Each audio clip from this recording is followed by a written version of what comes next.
Today on Mornings with Ken, I am so happy to have Divine Martyr with me today. And Divine Martyr is a heavy metal band from Indianapolis. Is that right, guys? Yes. Yep. Yes. Give or take, yeah. Around that area, right? Yeah. So, hey guys, won't you maybe from left to right or whatever, go ahead and introduce yourselves. My name is Woody Hughes, and I'm the bass player for Divine Martyr. And I don't know, I've been playing bass for almost 8 years, something like that, and some change. Played, I wouldn't say played, but messed around with the guitar for 10 years. Didn't really do much with it. And yeah, that's me. I seen your bio. I read it a little bit earlier. Yeah, you just started to kind of play bass late in life, right? Is that correct? Yes, you're telling me I'm old, so yeah. Hey. Yeah, I started late. It's one of my number of regrets in life. So yeah, I started at 40 and always been a huge lover of music, and it's on 24/7 unless I'm in a meeting or sleeping. And just started it then. So Awesome. Well, hey, better late than never. Right. Well, for me, I gave up. I'm 53, and I used to fool around it when I was younger, but I finally realized I have no talent at all musically, so I'm not even going to try anymore. And my first was bass, and I was starting to get a little bit of some bluegrass stuff down, but I didn't continue with it. But it was fun while it lasted. So most people start with jazz chords. Oh or man, jazz, not chords, I guess. Well, you can chords on bass, but most people, jazz runs. All right, who wants to go next? I can go ahead and go if you like. Either or.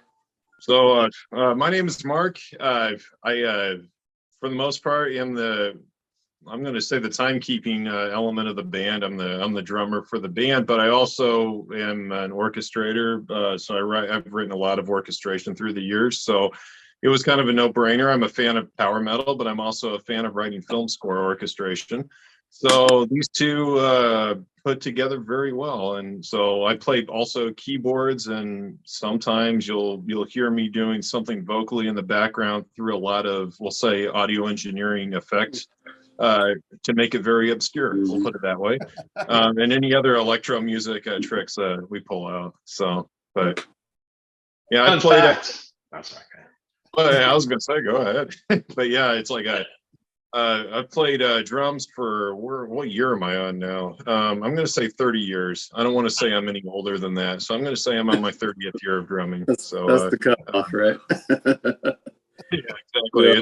It's like when we say with I enjoyed my 39th birthday so much, I want to celebrate it again, and it's we'll just keep celebrating it. It was such a good birthday. Perpetually. Yeah, exactly. Yeah. I'm there too. I'm Jason. I am the guitarist for the band.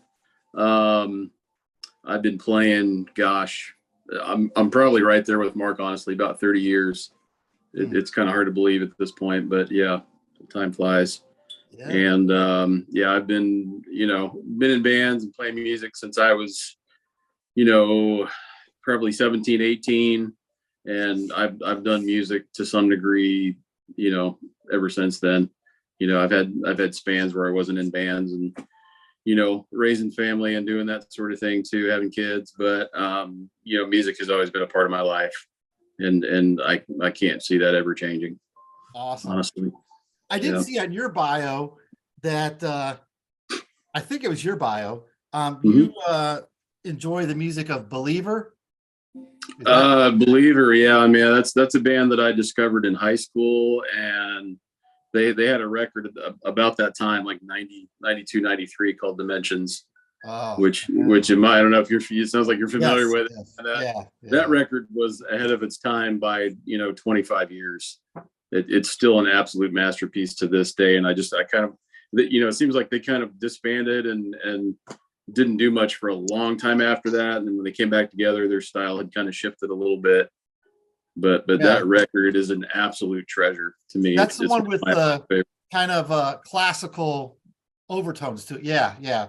That's one of my favorite albums of all time. It's a great Absolutely, album. man. Yeah. The way they implemented, like you said, the classical orchestration kind of stuff on the second half of that record, especially.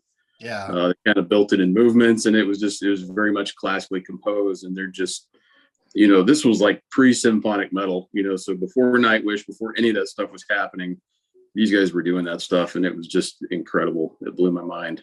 So that actually made a huge impact on me musically speaking. I can see why. Yeah, that's their latest albums that I kept track of was Gabriel and I think it's Subhuman or Trans. That sounds right. Yeah, something like that. Yeah. So they're unique style for sure. Yeah, it's still great stuff, but it just, like I said, it was kind of a departure. Yeah. Stylistically from what they did, back in the 90s. So I'll always treasure that record. It's always going to be in my top of all time for sure. Jason's also a huge Garth Brooks fan. You're not supposed to say that, Woody. All right, I had to let it count. Well, he was entertaining. He's lying. Just for the we record, got some influence in some of our songs. Garth Brooks, little Chris Young, little. No, I think you're projecting on me, Woody. Stop it. Yeah, I'm the country fan of the group. Oh man, well, like I say, we're not here to talk about Believer, but I'm glad we have that in common. That was a nice aside. It was. But I kind of want to mention how I first heard of you guys. A friend of ours, we're local here in Akron, Ohio, mentioned that there's a metal band that I think they thought I would like coming to Akron for what was it? Whackin' Metal. Whackin', yeah. And she said that she thought I'd be interested in seeing it, and especially that she mentioned you guys were a Christian band, and I thought, well, let me check them out before I commit to going to this thing. And that's fair. and I checked it out. I think I went to Apple Music or maybe YouTube, and I think our first song I played was Truth, and I was like, oh yeah, that's my style. That's cool. That hit home. Like that's a good record. I mean, good single.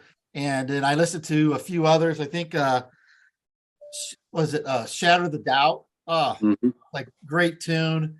And I kept listening, and it's like, oh man, these guys, I like these guys. I like their style. And cool. So I'm glad I went. I didn't know what to expect, but I thought, wow, these guys are talented and just amazing. And awesome. Well, thank you. We appreciate that. It was Holly, right? It was Holly that was. Yeah, Holly. Yeah. My friend Holly and my brother Donnie was there, and Holly's husband Jeff, and very cool. That was a cool night. Even as a metal fan, I think I did a podcast on my couple podcasts ago about how metal. It's metal people are like a special family, I think, because no matter where you go. Exactly. No matter where you go, if you're among metalheads, you feel at home. And that was a great night. There was a lot of great bands there that did put on a good show. Yeah, and, good lineup. Yeah. Metal and math. It's the universal language. There you go. Oh man. Well, I did have a few questions for you guys. For sure. How did this form? How did Divine Martyr form? I'm gonna go with that. Yeah, Woody, you want to take that? That's kind of your baby. I usually let you guys talk about it. We certainly can. Well, actually, I think it's almost kind of a testimony. I think when I moved from California back to the Midwest, I was born and raised in the West, but lived out in Cali for a period of time. And when I moved back, I kind of rededicated my life to the Lord, and I don't know, I started really playing bass, so that was, I was 40 when we moved back, I guess. And so I started playing bass, and I really wanted to get involved in the church group, the church I was going to at the time. And I felt this calling just to kind of use my my musical skills to minister essentially. And I thought, well, if I'm going to mess up, I'll do it in the church group first before I start. You cut your teeth, right? Yeah, I cut my teeth. That's good. So I did that, and then like in 2016, Craigslist. I put an ad on Craigslist. I don't know if you're that kid, but Craigslist has been around for 20 years probably. I remember like the day it first started, which was like in the late 90s. And I put an ad there to start a band, and met up with a guy here in Indianapolis, Dan Kleinler, and he we kind of just jammed around in the garage, and then we were like, what are we going to name our group? And I came up with some name. I don't remember what it was. It wasn't that great. And he had a bunch written Obviously. down. he had a bunch written down, and one of them was Divine Martyr. And I was like, oh man, that's fire right there.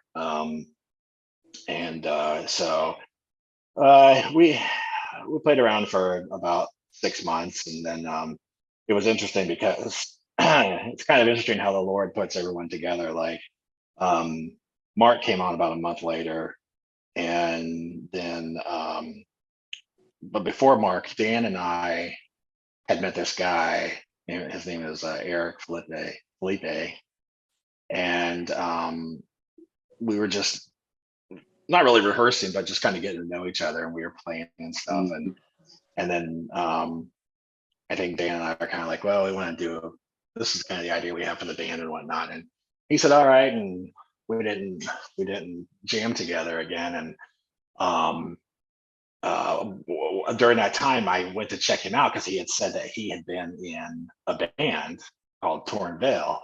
And I thought, well, like everyone does, go and you see if they got any videos and check him out and stuff. He's a great singer, and having see this guitarist that was playing, and he was pretty solid, and the bassist seemed so. I was like, oh, okay, cool, just watching it. And then Mark and I were looking for a guitarist, and Jason came and answered the ad. I think did we put another one up on Craigslist?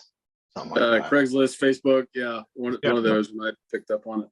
Yeah, and so Jason comes. And we also had a vocalist. We got one from the church I was going to, Darlene Parson, and so Jason comes and auditions that night, and lo and behold, he was the guitarist for Torn Veil. So, so small world. So small world, right? Yeah, it was kind of like Eric led us to Jason, and then as soon as Jason like hit a note, I said, "You're hired, or you want to come join this ragtag crew." Absolutely, I do. And yeah, and then that was basically it. And we went through a few vocalists. We had Darlene left, and then Natalie came on board. Natalie's a great singer. She has this kind of Pat Benatar feel. So like when you listen to Shower of Doubt, you could probably hear the Pat Benatar in her, which is a legendary singer. And we'd also, when we brought Natalie on, we brought Luke. So when you listen to Shower of the Doubt, you'll hear the growls, and that's Luke. And he left the band, and so they both left, and then we brought on Olivia, and Olivia was actually filling in. She was rehearsing for us because we had a show in June of, was it last year or the year before? How long was it? 21, I think. I think it was 21. Yeah. Yeah. Summer. So Mark knew Olivia somehow, I can't remember. And she went ahead and she was going to go ahead and fill in for Natalie for the show. And then they canceled the show. And we were like, hey, Olivia, do you want to join our band? I thought for sure she would say no, because she's from Dayton, Ohio. So she's traveling 2 hours to come and rehearse with us. Yep. And I'm thinking no one in their right mind would come. And she's going to hate me now I said that. Great. Are you saying I'm not in my right mind? But I would. Another conversation. I wouldn't have. There's no way I would travel 2 hours. No, we fully expected a hard no on that. And she surprised all of us. Yeah, and she said, yeah. So that's where we are. Yep. That's awesome. Now, I hope I don't get in trouble for saying this.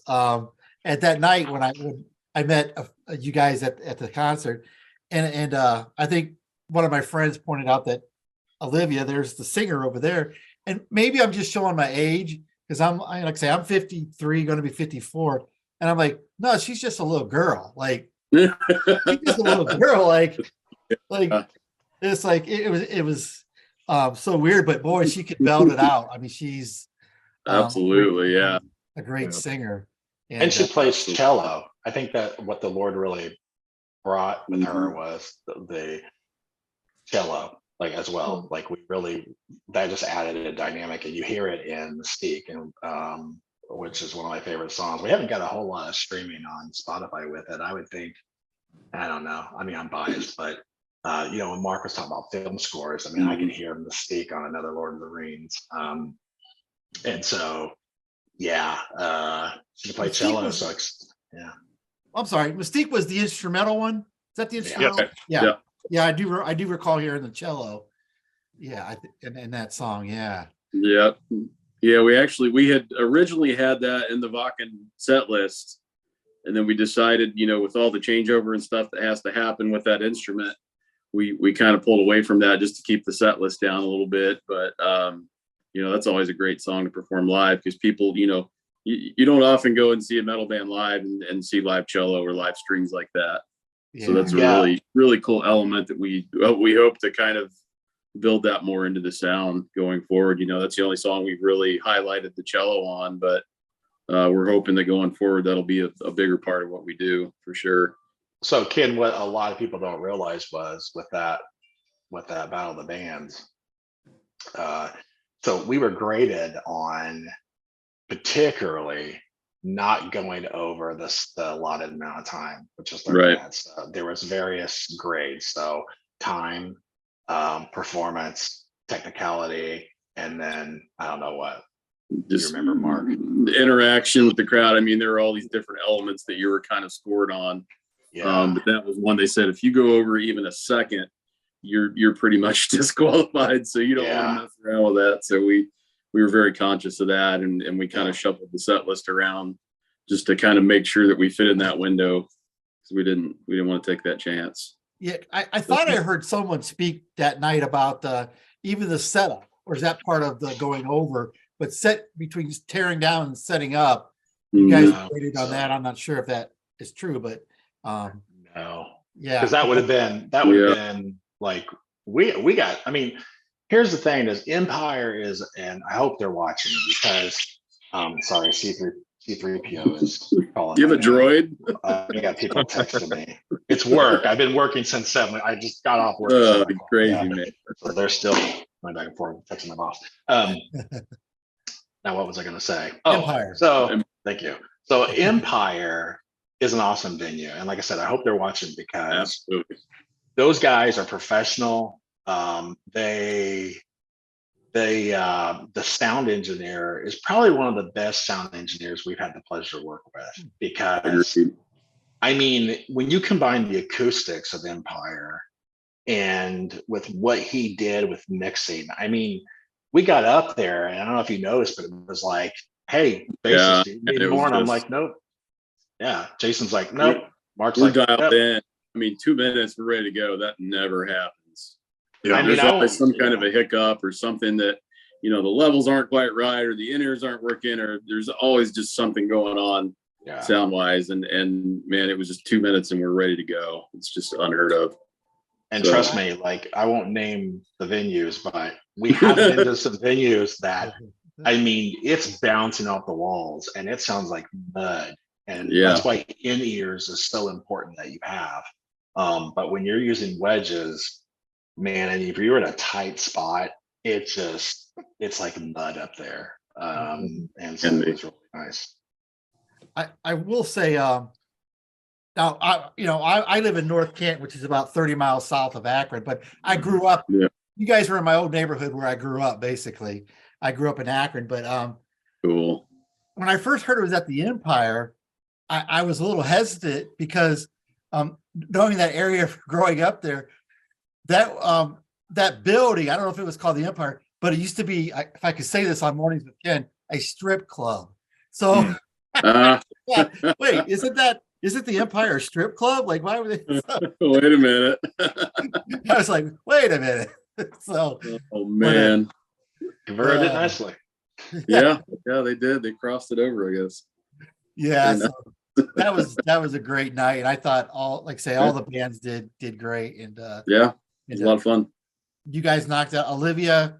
Her powerful voice really just belted it out, and it was an awesome night.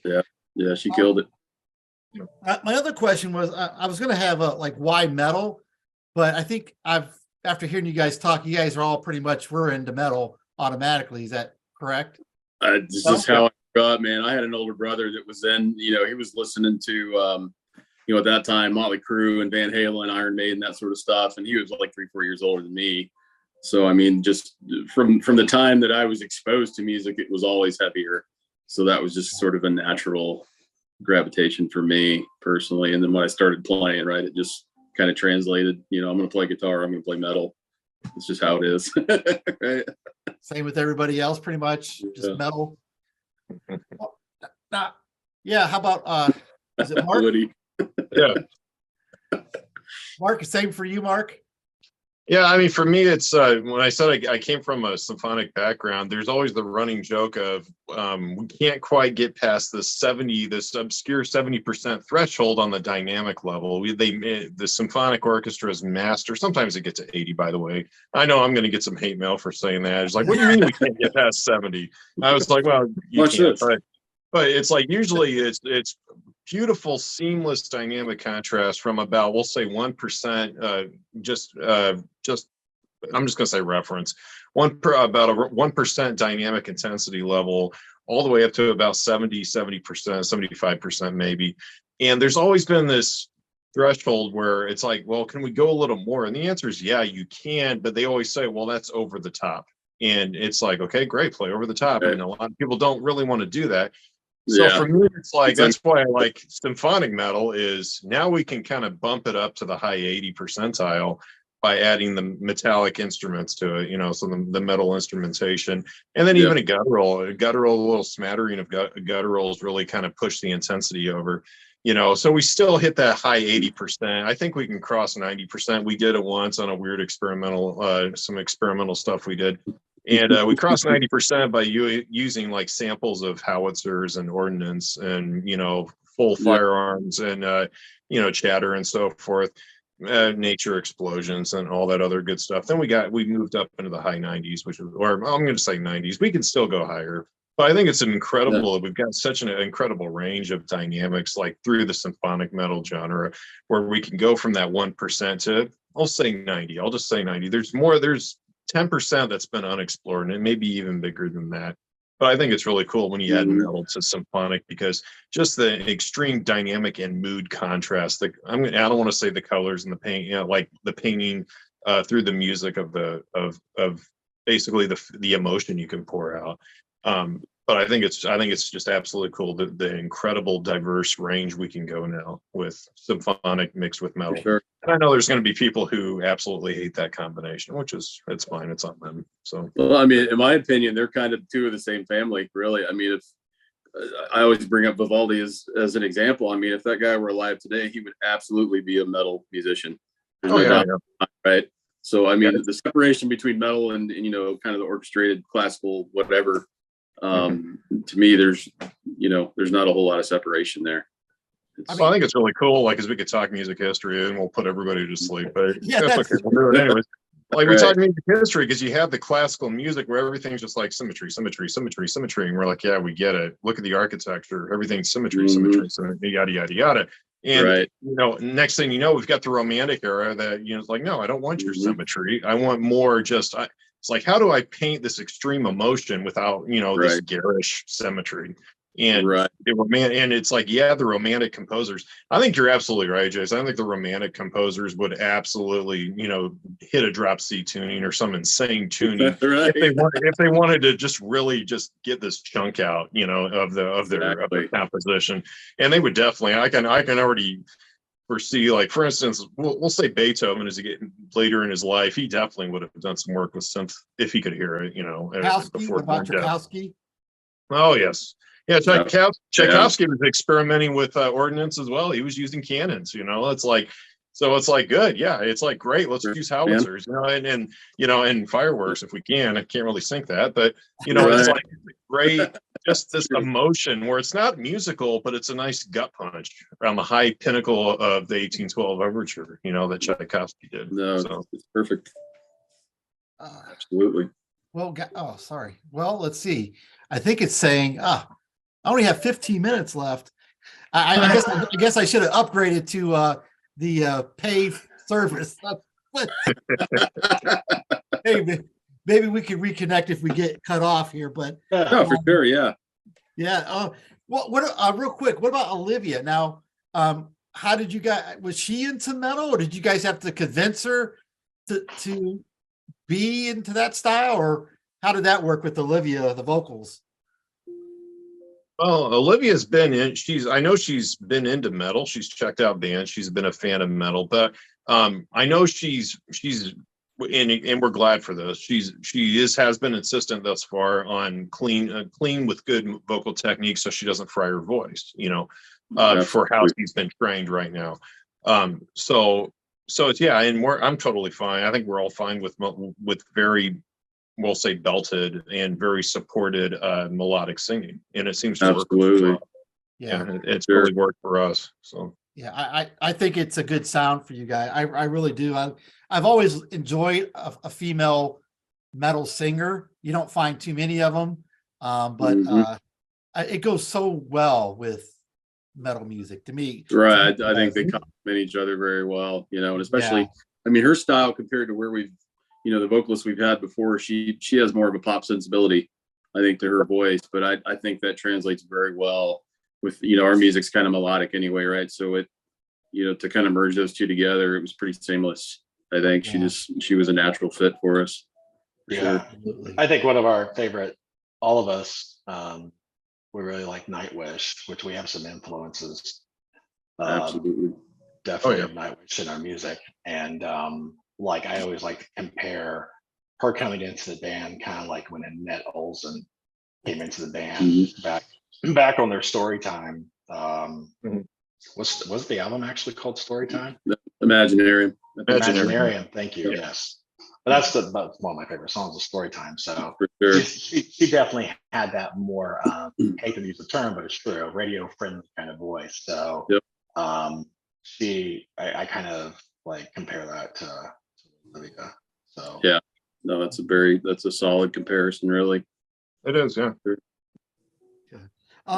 You guys familiar with now I'm showing my age, an old group a Christian group from the 80s, Barnabas?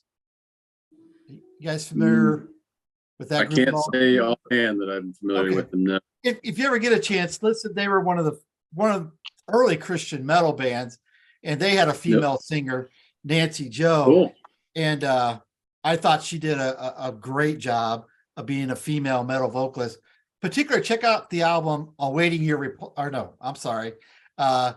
for the Aliens. Barnabas. Okay.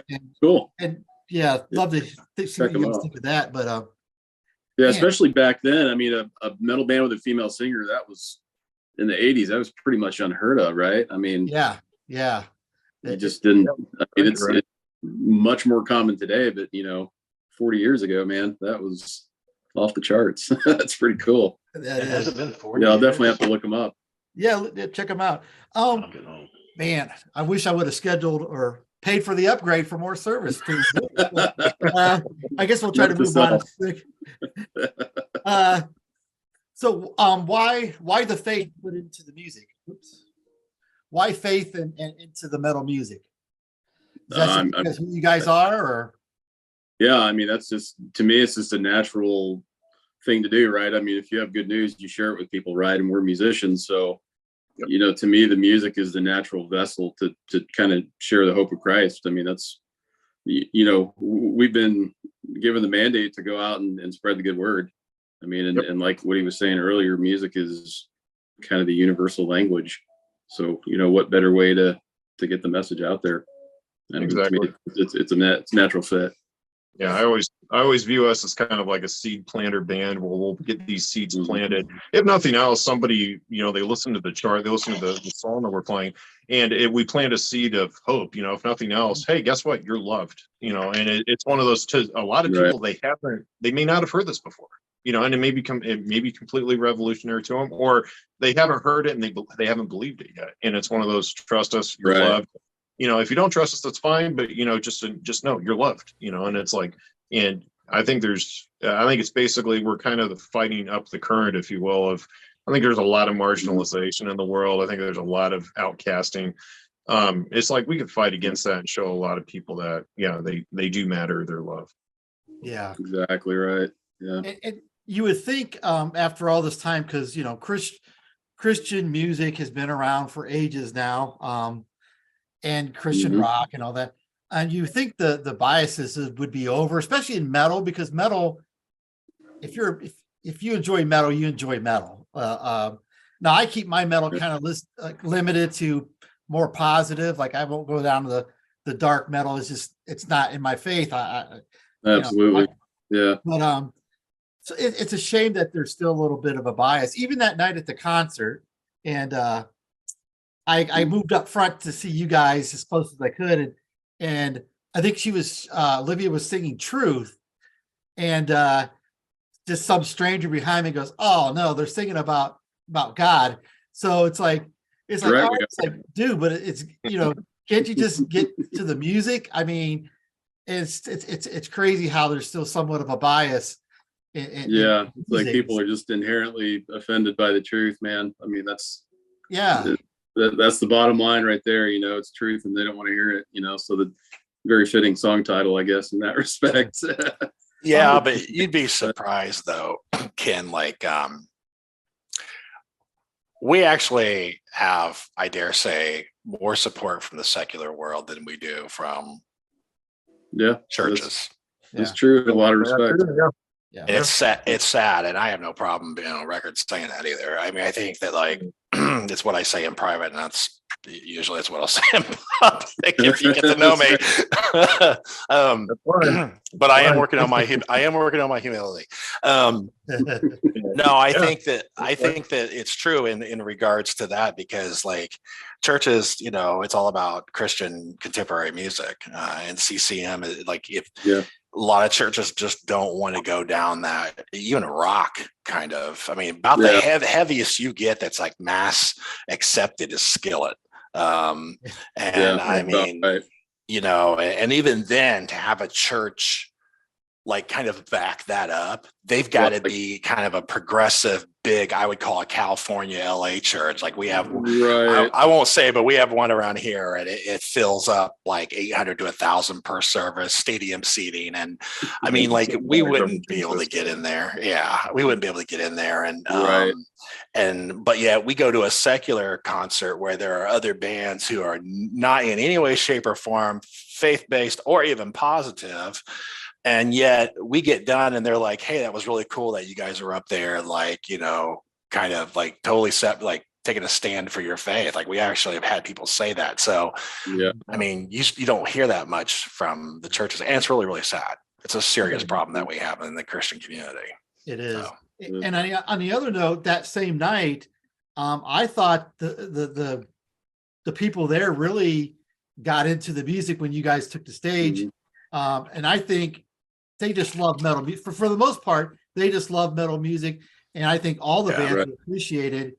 And I think, I think a lot of people there enjoyed your music too. And then, we got a lot of great feedback, from the other bands, from some folks in the crowd. I mean, generally the response is pretty positive. So that's it's awesome. A great situation. It is. I want to ask this question: who wrote the song "Truth"? Who's the songwriter of "Truth"? Right. Lyrically, that was Olivia. Oh, okay. Yeah, and in fact, that's the first song lyrically that she's contributed since she came into the band. So that's kind of like her shining moment, really. Yeah. And for my audience out there, check that song out. Go to YouTube or go to their website, Divine Martyr, and check it out. I looked up the lyrics. It's a good song. You could hear the words very well, but Yeah. I looked up the Absolutely, lyrics and yeah. I was like, yes, what That's right. a great message to hear in a metal song. Absolutely, yeah. And I wish you were here to kind of tell you more about it, right? Because that Yeah. was those lyrics kind of came out of a very, kind of personal experience of hers. So, she can speak to that way better than anybody else. But I mean, yeah, truth is exactly what it's about, man. It's about just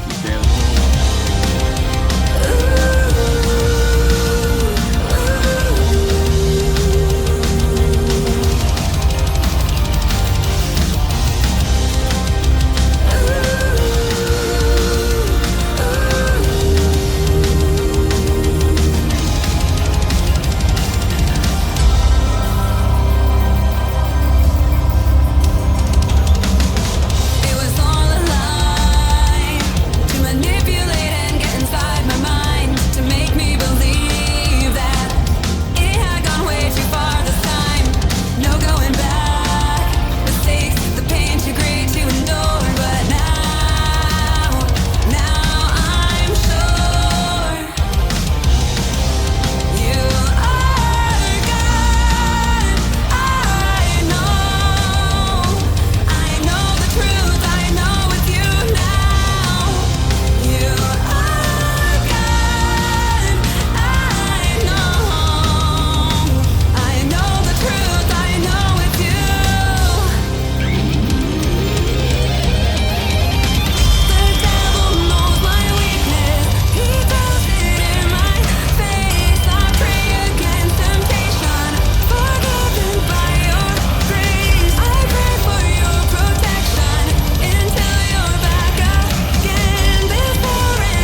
that we are back with Divine Martyr, and make sure you check out their music anywhere you stream music, Apple's, everywhere, just divinemartyr.com. I see they're on Instagram, Facebook. Hit them up. Check out all their songs. My two favorite is Truth and Shatter the Doubt are some of my two favorite songs, but all the music is great. Check them out. So we are back with the band, and hey, I wanted to ask you guys, are you all involved in your local churches or? Yep, Absolutely. Yeah. absolutely. I'm on the schedule this week. I'll be playing this Sunday, and it's one of those where you it's funny because you work on the metal and then you have to immediately transition to a CCM style, and they which turns into, and they're very forgiving because sometimes I'll just absolutely wail during the service, but but the cool thing is it's one of those what do you want to say, you're playing, and if you play it well, you're aiding in somebody who maybe for the first time is considering coming to the faith. And it's like, you know what? It's like I was able to lay down the time, lay down the groove in this service that led somebody to Jesus. I mean, that's perfect. I mean, that to me, it's like great. I'm part of the team as well. So as long as you're not playing the song Oceans. Are you familiar with that? I've played 5 versions of that song. I'm sorry. I'm just. Hey, no.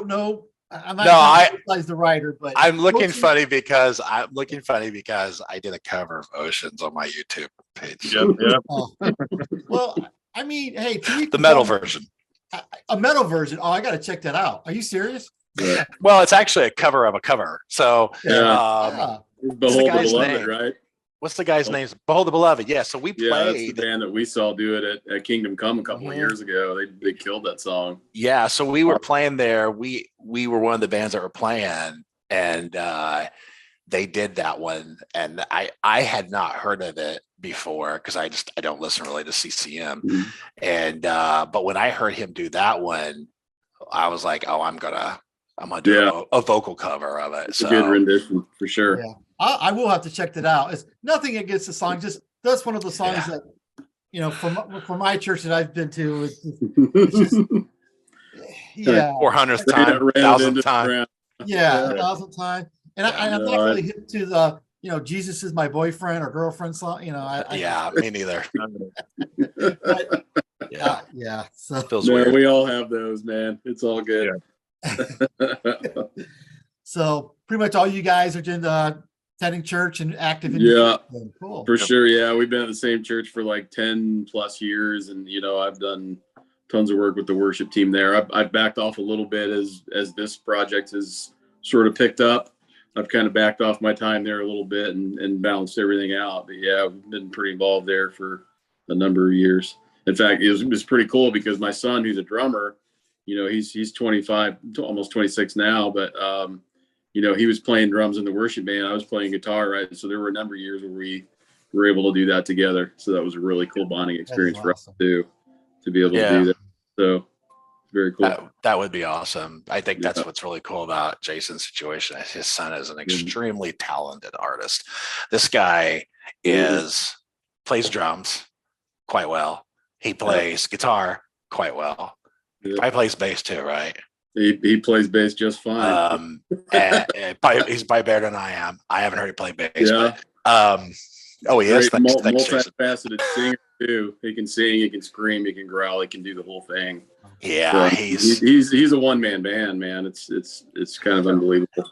Seriously, I've told Jason many times, and I don't. Damien's probably 26, 27. He's about the same age as my daughter. He'll be 26 here in about a month. So I mean, Damien. I mean, I don't want to get personal about him and on this, but like I've always said, is like, man, he should just go for tour, get in a band, go touring full time. I mean, he's got a lot of potential, and I think he definitely has that. Probably maybe he might have that mindset in mind because he works at Sweetwater, and so he's in a good spot. He could go off into sound engineering. He could go off into doing whatever because Sweetwater's a great company to work for. So he's got a lot of opportunity there. for But sure. but It's a great but- fit. What a crazy connection. I don't want to get too personal from a friend of mine, but my pastor that I go to church with, good friend of mine, he's also a fellow musician, and he's from Greenville, just right outside of Dayton originally. Mhm. And his son works at Sweetwater. Oh, wow. Small Yeah, world. so it's crazy. I guess they're the biggest name in music or equipment these days. They're it, man. I mean, that's the global headquarters is up there in Fort Wayne, Indiana. Everything goes out from there. So Wow. it's a hit, man. meet us up there, Ken. We'll all go and we'll give you a tour of the place. Road trip, man. Exactly. Yeah. Well, See if we hey, got a slide. You might even see a big man go down a slide from the second floor.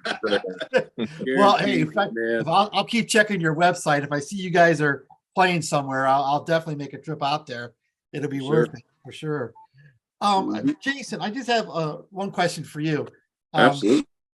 The growling vocals. Yeah. I seen you perform that night. I always wondered with metal bands, is that natural, or do you guys use some type of a voice changer for the? That's straight into the mic, Wow. man. Talent.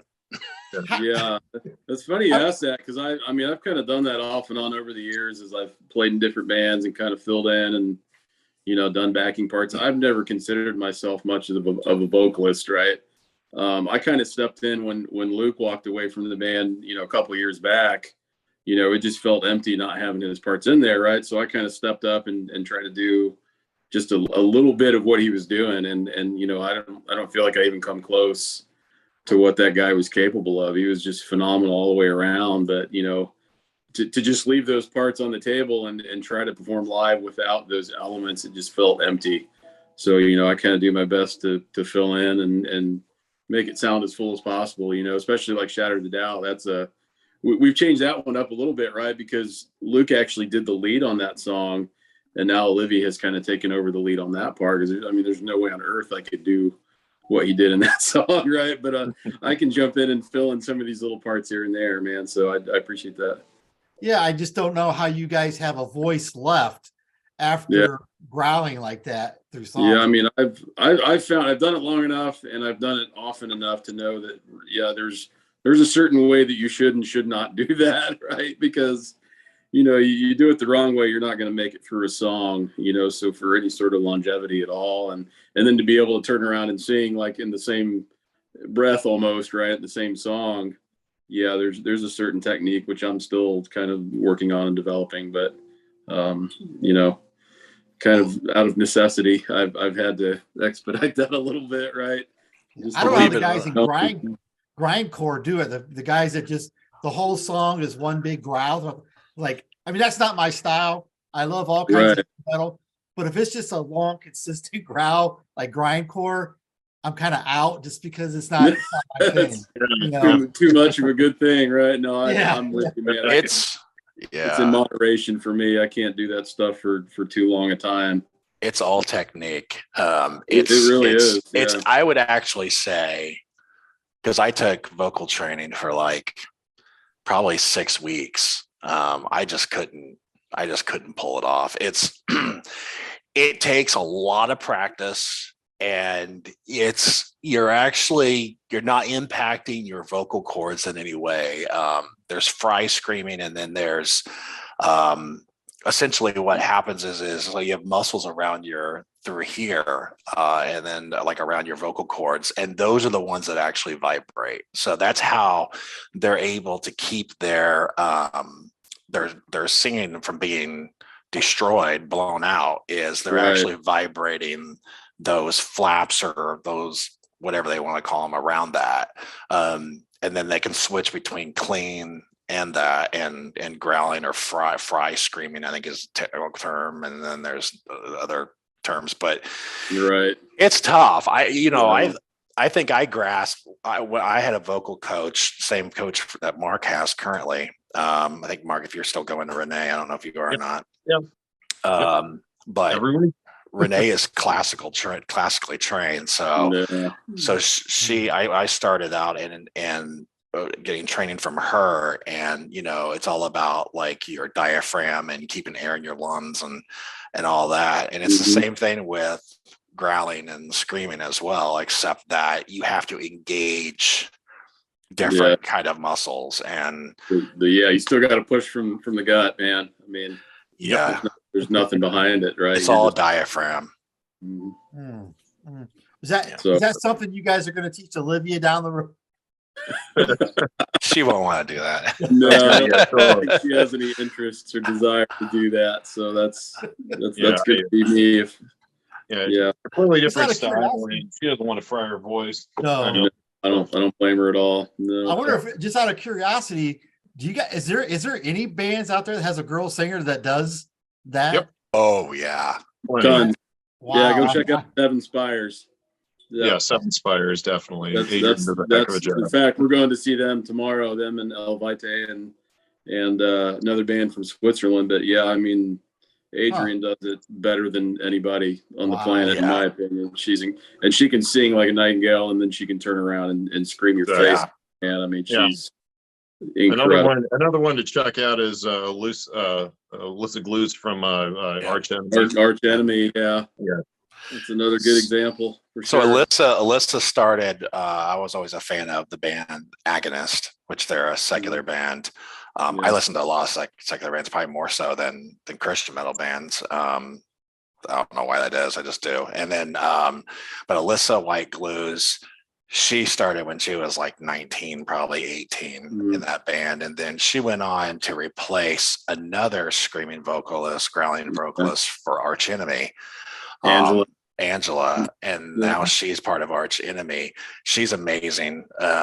She pulls it off really well, and there's a lot. You would be surprised if you went to YouTube and like searched like 2023 women like metal scream or whatever. You'll find just the compilation of I can get you a whole list of that stuff, man. It's incredible. But I'd say the top is Annette from Seven Spires' vocalist. Adrian. I should know. We're going tomorrow. And then Alyssa White Glows is probably, I think, the top two. She's right up there, for sure. So it's more and more common these days. Absolutely. Yeah. I mean, don't forget Tatiana as well. So that's right, from Ginger. Oh boy. Top three. She's kind of it's funny because you see the top three just do incredible things between the three of them, and it's like, well, I don't really care who's better at this point. I'm seeing incredible things out of all three of them right now. So it's impressive, man. You guys haven't thrown Taylor Swift in there. Oh wait, never mind. Oh, come on now. Well, to the point about Luke, when Luke was with the band, I mean, one of the reasons why we wanted to have two vocalists in the band was because sometimes we get asked that, is he was able to not only growl, but he could sing, and he was able to sing really clean. He was actually a tenor, but his growling could understand what he was saying. So was very good. A lot of the typical growlers, especially when he had great enunciation. When they're first starting out, they're focusing so much on that really low growling, but they're focusing on that. Whereas once you get mature with it, you can really start bringing out and enunciate it, and that's what I thought. Oh, we got to let's just pick them both. So we all decided. Right.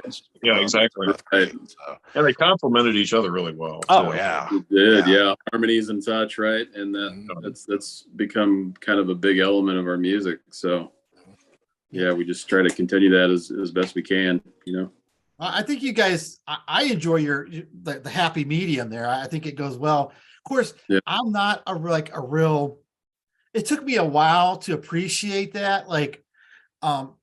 That wasn't my style. I'm 80s guy. Of course, we had the hair metal band, but but I'm coming out of the 70s. I'm enjoying Led Zeppelin. I'm enjoying, like all that stuff.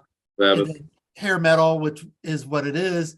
And then, Metallica comes on the scene. But it took me a while to appreciate the bands that did a lot of the singing that you guys are talking about. But I'm more into it now than I ever have been, as far as I just love thrash, and so it's yeah, but I appreciate it now more than I did previously. So, Right. Yeah. It's a bit of an acquired taste for sure. yeah, Yeah. yeah, But I kind of grew up in the heyday of that. You know, I started listening to music in the late 80s. So, you know, I started with Metallica and Anthrax and that sort of stuff. But then the whole, you know, wave of death metal kind of hit in the late 80s, early 90s. And I was right in the middle of all that stuff, man. I just ate it up. So I'm very much at home in that realm. He was eating that up while I was eating up Garth Brooks and Corn. Alan Jackson. I'm a huge new metal. Yeah, I'm a man.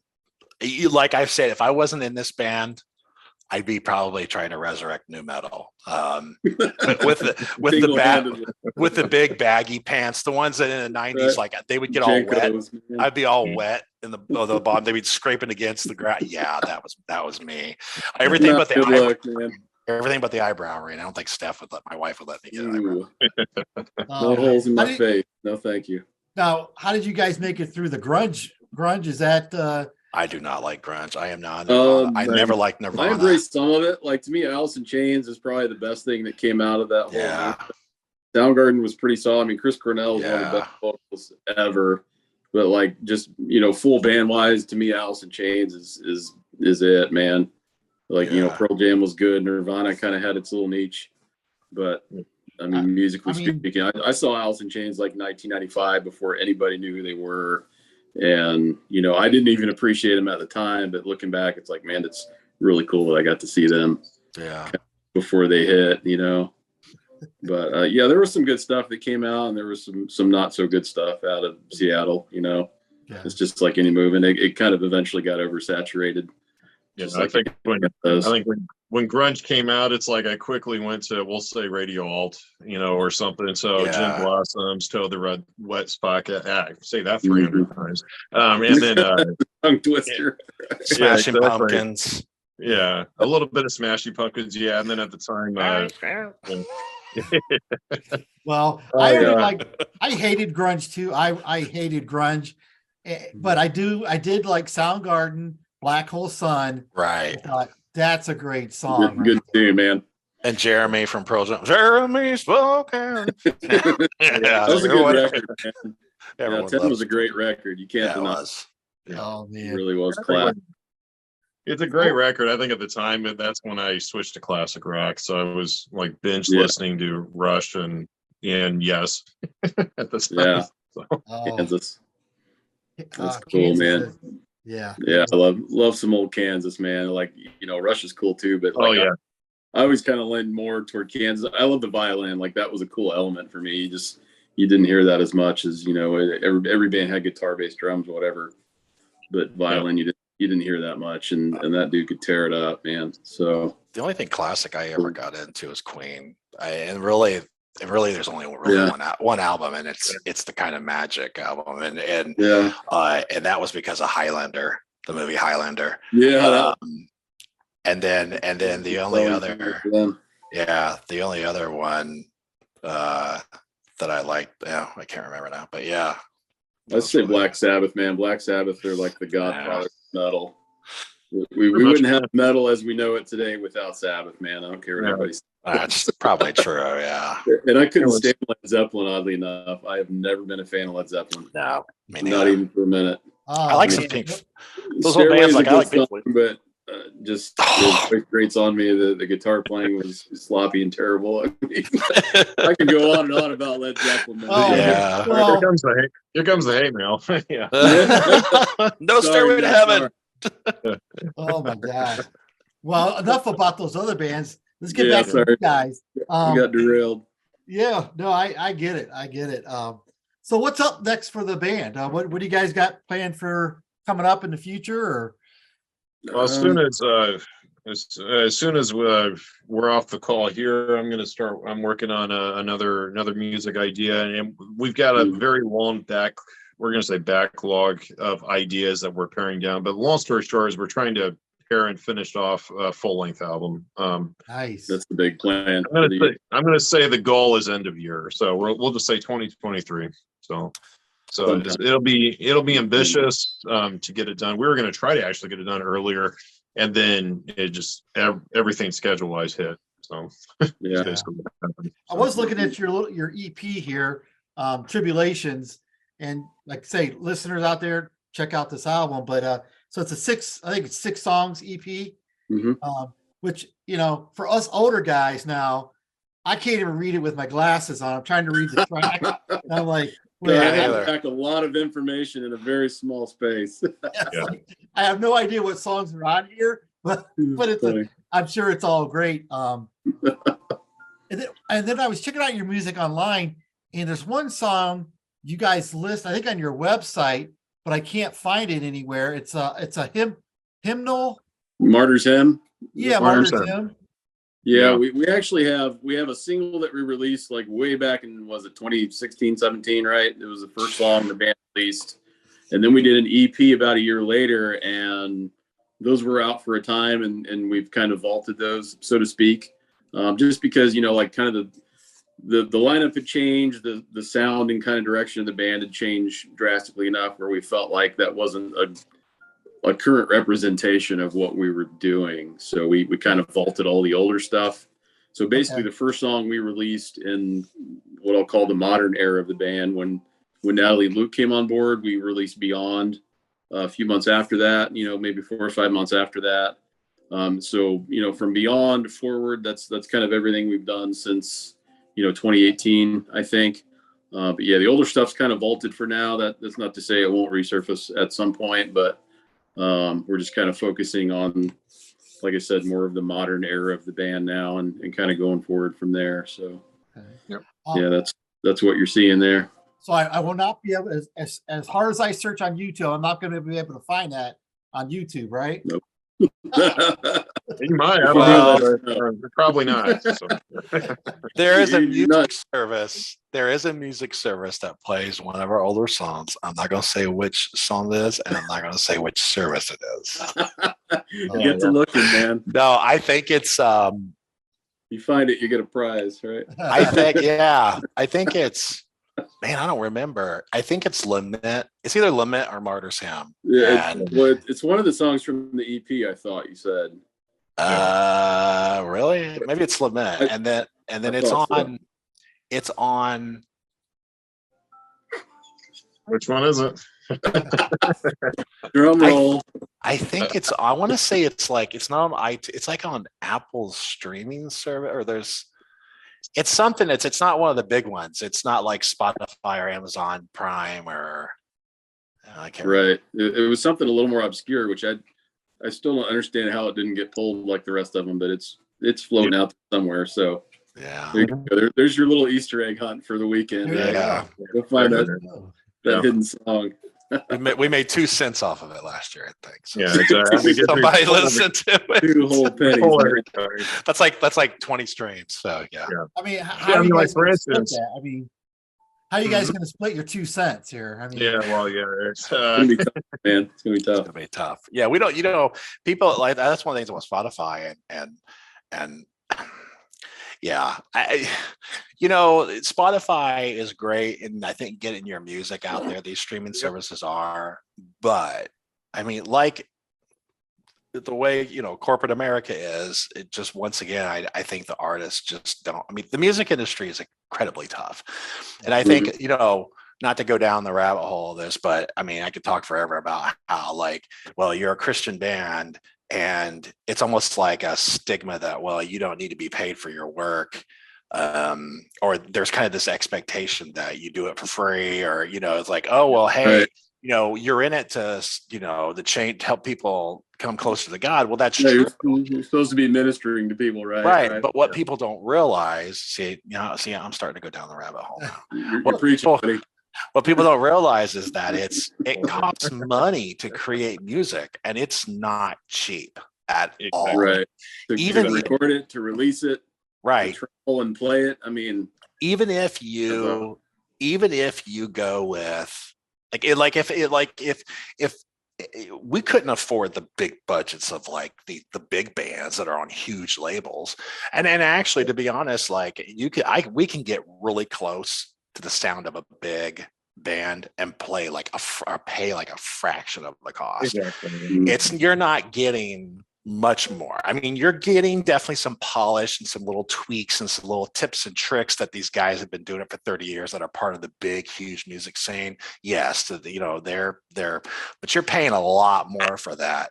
But yeah, it's definitely not cheap. So, yeah, I'd say your price per minute on music is way higher in that scenario. I think typical album from what I've seen, and that's from, it may even not even be an A level tier, an A tier band, but the latest price I think for three music videos, maybe it didn't include the music videos. I think for the full album was about 30 grand. So for the current running, and I'm not talking like the high end A list bands. I'm talking probably, yeah, we would say, I think probably in the range of maybe Skillet. They may pay a little more because they're going to Nashville and they're getting that SSL or that Neve, and they're getting the mastering engineer who mastered everybody, you know, who's everybody in that signal path is top of the game. So that's what they're paying for. And that's not even including the music video. Like music video would probably be 5 to 10 grand per video, you know, easily. And that's like shoestring budget right now. So, yeah. And I mean, what I was going to say before I went on my diatribe was that Spotify only pays like 0.003 cents per stream. So when you go and you see like Metallica doing, you know, 500 million plays on one song, well, do the math on that. Like if you do 10 million streams, you're not making that much money in royalties, really, in the grand scheme of things. Yeah. And so, plus your label taking a cut. I mean, everybody's getting their and everyone's taking a cut, right? And we've even looked at looking at a label. We've been approached by a label. And I think there's definitely benefit to that. And we always go back and forth. Really, the main benefit these days is to be able to have the marketing and be able to get out there to shows. And I think that's one of the things that we struggle with is we want to maintain our rights, which we can, but we don't want to be told like what to create. And we also, what a lot of people don't realize is all these bands that get labels, they go and get a loan from the label. Well, you got to pay that money back. That's just not given to you. So all these bands that are $50,000 in debt, if the label decides that they don't want to sink as much money into you for you to go tour and everything, you still have to pay that $50,000 that you decide to get a big name sound engineer to do your music. And so now they own your music until at some point you get enough royalties that and then they only pay you like 13% or whatever. So that's why the labels are dead these days, because it's a risky business, right? It's a risky business. You get in debt and you're not able to pay it back. I mean, like, doesn't just own the music; they own the band, they own the name, they own that as a business entity. So you know, everything that you've worked for and done to build that, you know, it's all just kind of stripped away. And you know, we're just kind of very cautious to put ourselves in that kind of a position. We've put too much blood, sweat, and tears into this thing to just hand it off to somebody, you know, over a few bucks. It's not worth it. Sure. That's why even some of the mainstream bands, secular bands that have been out for years, it was like last year or the year before, it's really struggling because of the music sales. Everybody's getting the music for free. Their only way they're making money is in concerts. And it's a shame what's happened to the music business. So it's taken a turn for sure. Yeah. Hey guys, I think I'm going to run out of time again, but real quick, and maybe we could do this again down the road. And absolutely, man. Yeah. So, possibility of a full length record next year. Is that what I heard? God willing. Okay. We're hoping we're going to say the goal is the end of 2023. So this year, actually. So that's the goal, and we'll go for it as hard as we can. So you guys considering like a Kickstarter or anything for that, or a GoFundMe, or we've tossed around the idea. We've tossed the ideas around, and it turns into it's a discussion we're going to have as to what direction we're going to go on that at some point. It's very tough to do crowdfunding if you're a DIY band, because if you don't have enough followers, you know, you don't want to put yourself out there and say, hey, I need five, 10,000, $5,000 or whatever, $10,000 to make an album. And you've got, $500 that's donated to you. So Right. like you got to have the reach for that to make sense, right? Yeah. It's the same. I mean, it's the same reason why we get messages easily weekly that I go through on Facebook. Hey, why aren't you playing in my area? Why aren't you playing in my city? And it's the same thing. And it's one of those. Well, it's not just money. Also, but you're right, Jason. It's also the fact that the club owners, for instance, they basically say, okay, you need to have a guarantee before you can even book. You better have this many people come into the club. And that's what I'm running into. The only exception being churches on occasion, some other opportunities there. But and typically it's if I can't show that I've got 100 solid followers and that's the minimum, 100 solid followers in that city itself, usually it's a no-go. We won't, when you make as an opening band, won't be booked. And typically they're wanting at least 3 to 4 times that, and so really it's like we have to build up a metro before we can get there. And it's not about money; it's basically just so we can get in the door. That's just to play. Right. That's just to set up and play downbeat. And that's not even including trip expenses. And that's part of that's part of negotiation. So it's travel like expenses, lodging, all that. Yeah, exactly. It all adds up. Yeah. So that's why, like, to anybody watching, it's like we're working on it. We're working on coming to your town, but it's taking a little bit of time. So if you know anybody that would like our stuff, shameless plug, send them our way. We could use all the help we can get because we can only get our name out there in a few different avenues. Even if we were on a label, we still can't really get our name out there as big as some of the bands in the past have done. So we're working on it. Well, maybe my listeners, maybe all my 24 listeners will go out and support the band at the next showing. Hey, it's 24 more than we had. It's a start, man. And if it works exponentially, you get 24 shares, turns into who knows what. Yeah. That's how it works. Again, I want my audience, please check out their music. You know where to find it. Look for it online, and it's there. Real quick, what song would you guys, if you had to pick one song you want new listeners to say, oh, this is what Divine Martyr sounds like, what song would you guys have them listen to? There's probably going to be 3 different answers on this. Yeah. I would say just for, and it's kind of the next chapter, the first song of the next chapter. I would always say Fear, because it's relatable to a lot of people, different old Divine Martyr and then current Divine Martyr. So because we played the song in various forms over the past few years. And then it was Olivia's debut song. So I always, and if they want something a little more in your face, we usually send them Beyond or Truth. So. Oh yeah. I'd have to agree. No, I think mainly because Fear too. Yeah, I think it's because I just love playing that song. And there's a lot you can do from a bass perspective on that song. So like if I want to just lay down the foundation, I can. But if I want to kind of get a little rowdy on the fretboard, I can. So versus like one of our songs where Not Standing Alone, where Mark's doing gallops. Well, I can't really do a whole lot. I have to stick with the gallop. Yeah, so not that there was anything wrong with that. I actually was going to mention that to you guys. We should do another song with galloping, but so definitely Fear.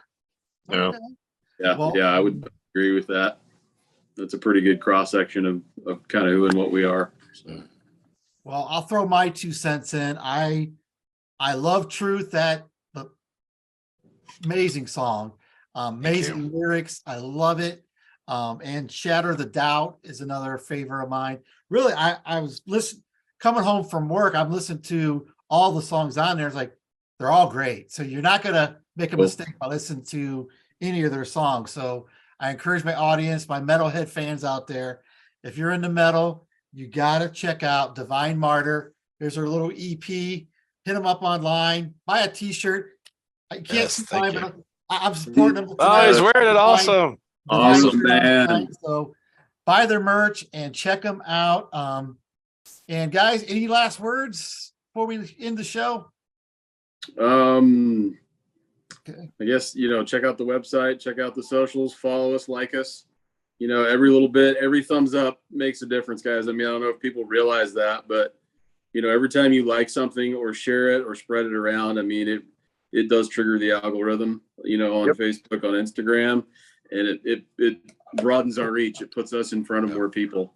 And I don't think a lot of people know or understand that, but you know, just hitting the like button, that actually does a lot for us. It's huge. So And God bless you. God bless you. And if you ever need prayer,